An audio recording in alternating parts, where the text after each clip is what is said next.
명언 속 인생. 제인 오스틴 편.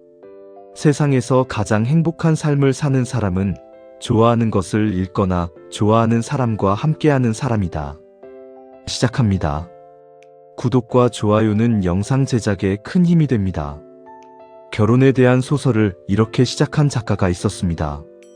재산 좀 있는 독신 남성에게 아내가 필요하다는 것은 세상이 공인하는 진리다. 이 문장은 오만과 편견의 첫 줄입니다. 200년이 지난 지금도 영문학 역사상 가장 유명한 첫 문장 중 하나로 꼽힙니다. 그런데 이 문장을 쓴 사람은 평생 결혼하지 않았습니다. 한번 청혼을 받아들였다가 다음날 아침 마음을 바꿨고 그 이후로는 결혼에 대해 진지하게 생각하지 않았습니다. 결혼하지 않은 여성이 결혼에 대한 가장 예리한 소설들을 썼습니다. 오만과 편견, 이성과 감성, 엠마, 설득. 이 소설들이 지금도 전 세계에서 읽히고 사랑받습니다. 제인 오스틴. 그녀는 이런 말을 남겼습니다. 세상에서 가장 행복한 삶을 사는 사람은 좋아하는 것을 잃거나 좋아하는 사람과 함께하는 사람이다. 결혼하지 않은 채로도 행복을 찾은 여성의 이야기를 지금 시작하겠습니다. 1775년 12월 16일 영국 캠프셔 스티븐턴의 목사관에서 제인 오스틴이 태어났습니다. 아버지 조지 오스틴은 지역교구 목사였고 어머니 카산드라는 재치있고 문학을 사랑하는 여성이었습니다. 오스틴 가족은 가난하지 않았지만 넉넉하지도 않은 중산층이었습니다. 아버지는 목사 수입 외에 남자 학생들을 하숙시키며 가르쳤는데 집안에 항상 사람들이 오고 가고 이야기가 넘쳤습니다. 제인은 이 환경에서 사람들을 관찰하는 눈을 키웠습니다. 오스틴 가족은 유난히 책을 좋아했습니다.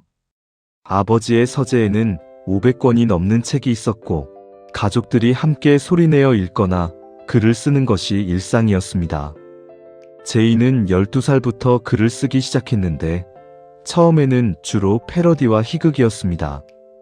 당시 인기 있던 소설들을 재치있게 비틀어 쓰면서 글쓰기 감각을 익혔습니다. 하지만 중산층 여성으로서 제인이 처한 현실은 녹록지 않았습니다. 당시 영국에서 여성이 재산을 소유하거나 직업을 갖는 것은 극히 제한적이었고 결혼이 여성이 경제적으로 안정을 얻을 수 있는 거의 유일한 방법이었습니다. 제인의 소설들이 결혼을 주제로 하면서도 그것을 냉철하게 분석하는 이유가 바로 이 현실에서 비롯됩니다.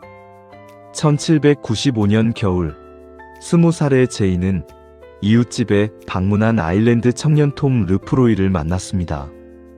법학을 공부하는 총명하고 매력적인 청년이었고 두 사람은 여러 번 만나 춤을 추고 이야기를 나눴습니다. 제인은 언니 카산드라에게 편지를 썼습니다. 내가 결혼하게 될 사람을 드디어 만난 것 같아. 아주 예의 바르고 유쾌하고 나쁘지 않게 잘생긴 사람이야. 이 편지가 지금도 남아 있습니다. 하지만 이 관계는 이루어지지 못했습니다. 톰은 가난한 학생이었고 그의 가족은 그가 재산 없는 목사 딸과 만나는 것을 원하지 않았습니다. 톰은 아일랜드로 돌아갔고 나중에 다른 여성과 결혼했습니다. 훗날 노인이 된 톰은 제인을 사랑했다고 고백했지만 그때는 이미 오래전 일이었습니다. 이 첫사랑의 경험이 제인의 글쓰기에 깊이 녹아들었다고 연구자들은 분석합니다. 오만과 편견의 엘리자베스 베넷과 다하시의 관계, 설득의 앤 엘리엇과 웬트워스 대령의 관계에는 이루어질 뻔했다가 사라진 사랑에 대한 제인의 감정이 담겨 있다고 봅니다. 1802년 12월 27의 제인에게 청혼이 들어왔습니다. 해리스 비그마이너 스위더라는 남성이었는데 그는 제인 가족과 오랜 친분이 있는 집안의 아들로 제인보다 6살 어렸습니다. 무엇보다 그는 부유했습니다. 넓은 저택과 상당한 재산을 갖고 있었습니다. 제인은 그 청혼을 받아들였습니다. 그날 밤 약혼이 이루어졌습니다. 하지만 다음 날 아침 제인은 마음을 바꿨습니다. 해리스를 직접 만나 청혼을 취소한다고 말했습니다. 왜 마음을 바꿨는지 제인은 상세히 기록을 남기지 않았습니다. 하지만 언니 카산드라와 친구들에게 보낸 편지들을 종합하면 이유를 짐작할 수 있습니다. 제인은 사랑 없는 결혼을 할 수 없었던 것입니다. 당시 제인의 상황을 생각해보면 이 결정이 얼마나 용감한 것이었는지 알 수 있습니다. 재산 없는 목사 집안의 딸 27이면 당시 기준으로 결혼 정년기가 한참 지난 나이였습니다. 부유한 남성의 청혼을 거절한다는 것은 경제적으로 불안정한 미래를 선택하는 것이었습니다. 그럼에도 제인은 거절했습니다.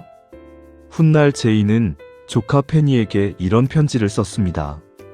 사랑 없이는 결혼하지 마라. 무엇보다도 결혼은 당신이 존경하지 않는 사람과 해서는 안 된다. 자신의 선택을 정당화하는 말이기도 하고 진심 어린 조언이기도 했습니다. 1811년 제인의 첫 소설 이성과 감성이 출판됐습니다. 저자 이름은 어느 여성이었습니다. 당시 여성이 소설을 쓴다는 것은 사회적으로 좋게 보지 않았고 제인은 자신의 이름을 드러내지 않기로 했습니다. 1813년 오만과 편견이 출판됐습니다. 역시 이성과 감성의 작가라는 이름으로 출판됐습니다. 반응은 폭발적이었습니다. 당시 섭정 왕자 조직까지 이 소설의 팬임을 공표했고 왕실 사서가 제인에게 편지를 써서 왕자를 위한 헌정사를 써달라고 요청했습니다. 제인은 왕자를 썩 좋아하지 않았지만 거절할 수 없어 헌정사를 썼습니다. 제인의 소설이 주목받은 이유는 당시 유행하던 감상주의 소설들과 완전히 달랐기 때문입니다. 로맨틱한 환상 대신 냉철한 현실을 그렸고 여성 주인공들이 감정에 휩쓸리는 대신 이성적으로 판단했습니다. 특히 결혼 제도에 대한 시각이 날카로웠습니다. 사랑 없는 결혼이 얼마나 비극적인지, 경제적 이유로 결혼을 선택해야 하는 여성들의 처지가 얼마나 불합리한지를 유머와 아이러니로 담아냈습니다. 이 소설들을 쓴 제인 자신이 결혼하지 않은 여성이었다는 것은 작품에 독특한 시각을 부여했습니다. 결혼 시장 안에 있지 않았기 때문에 오히려 더 객관적으로 볼 수 있었던 것입니다. 제인 오스틴은 평생 자신만의 서재가 없었습니다. 첫 번째 집 스티븐턴 목사관에서는 가족들이 모이는 거실에서 글을 썼고 1809년 이사한 초턴 코티지에서도 작은 거실 한편에 작은 책상이 전부였습니다. 초턴 코티지에 제인이 앉던 자리의 앞문은 삐걱거리는 소리가 났다고 합니다. 누군가 들어오면 소리가 났기 때문에 제인은 그 소리를 듣고 글쓰기를 멈추고 종이를 서랍 속에 숨길 수 있었습니다. 당시에는 여성이 소설을 쓴다는 것이 알려지는 것을 꺼렸기 때문입니다. 이 이야기가 시사하는 것이 있습니다. 제인의 글쓰기는 항상 누군가에게 숨겨진 채로 이루어졌다는 것입니다. 익명으로 출판하고 가족들도 모르게 썼습니다. 그 숨겨진 공간에서 200년이 지난 지금도 읽히는 소설들이 탄생했습니다. 1815년 에마가 출판됐고 1817년 설득의 원고를 완성했습니다. 하지만 그 무렵 제인의 건강이 나빠지기 시작했습니다. 극심한 피로와 허리 통증, 얼굴빛의 변화가 나타났습니다. 지금의 의학적 관점에서는 에디슨병이나 림프종이었을 것으로 추정됩니다. 1817년 제인의 건강이 급격히 나빠졌습니다. 언니 카산드라가 헌신적으로 간호했고 제인은 치료를 위해 윈체스터로 이사했습니다. 하지만 병은 나아지지 않았습니다. 그 와중에도 제인은 글을 썼습니다.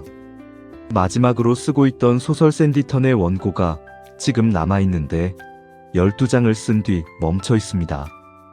붓을 들 수 없을 만큼 몸이 쇠약해진 것이었습니다. 1817년 7월 18일 제인은 언니 카산드라의 품에서 세상을 떠났습니다. 향년 41살이었습니다.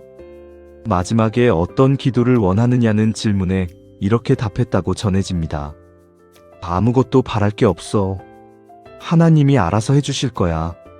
제인이 세상을 떠난 뒤 언니 카산드라는 제인과 주고받은 편지들 중 많은 부분을 태웠습니다.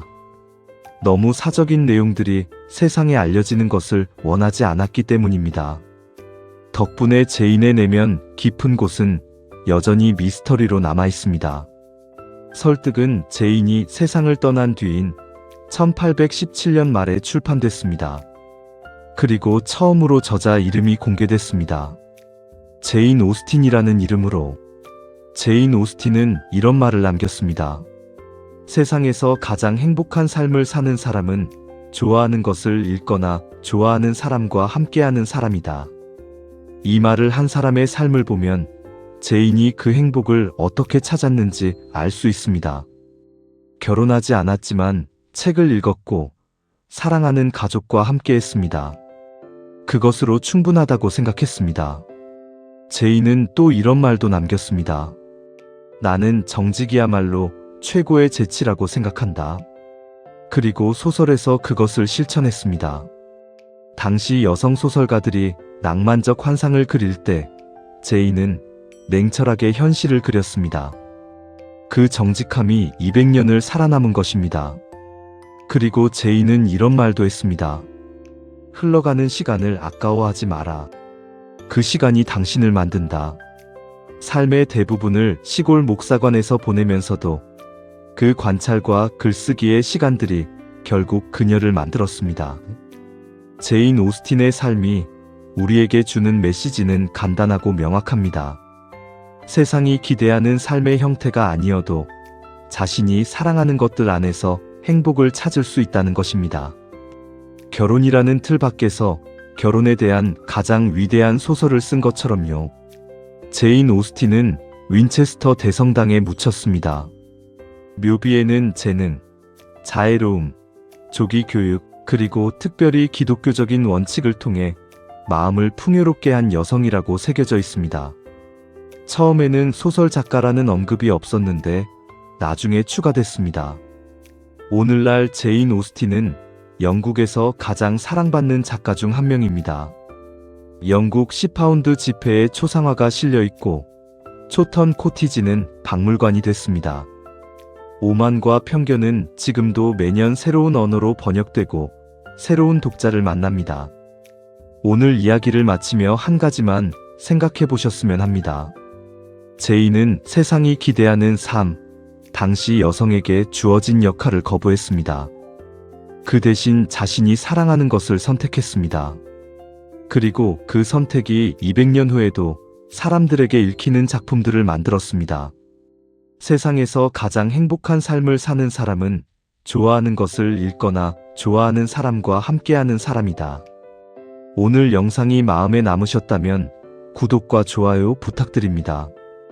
다음 영상에서 또 다른 인생 이야기로 찾아오겠습니다.